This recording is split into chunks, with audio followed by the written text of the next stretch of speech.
तो यहाँ हूँ से हंटेड प्लेस जोटा कि हंटेड प्लेस आख्या दि जाइए किंतु यहाँ बिल्कुल गोटे हंटेड प्लेस नुहे। यहाँ देखु तो सबू एरा सब घर एरा सब तो एबे बनी बट यहाँ हूँ पूरा घर देख पार्थ। तो गोटे झील सैक्रिफाइस करिकी गोटे गाँ छाड़ी चली जाता 200 वर्ष तले कि 300 वर्ष तले माने बहुत दिन तले। और लोक हंटेड प्लेस बोली कहते इंडिया टॉप 10 हंटेड प्लेस भर कुलधरा जाऊँगी बट मत लगुच सब भल कम ये जगह अच्छी। यहाँ गोटे लोकंर ये भांगी जाइए देखुच यहाँ हूँ लोक मानकर गोटे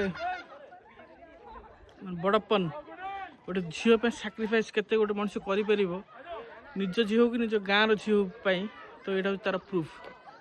तो कुलधरा केबे भी गोटे हंटेड जगह नुहे यहाँ गोटे भल कजरे हंटेड भल कज लोक घर छाड़ी जाइए। तो यहाँ पूरा विलेज तो देखिए सब यहाँ हूँ पूरा विलेज पूरा एमती अच्छी। यहाँ सरपंच घर।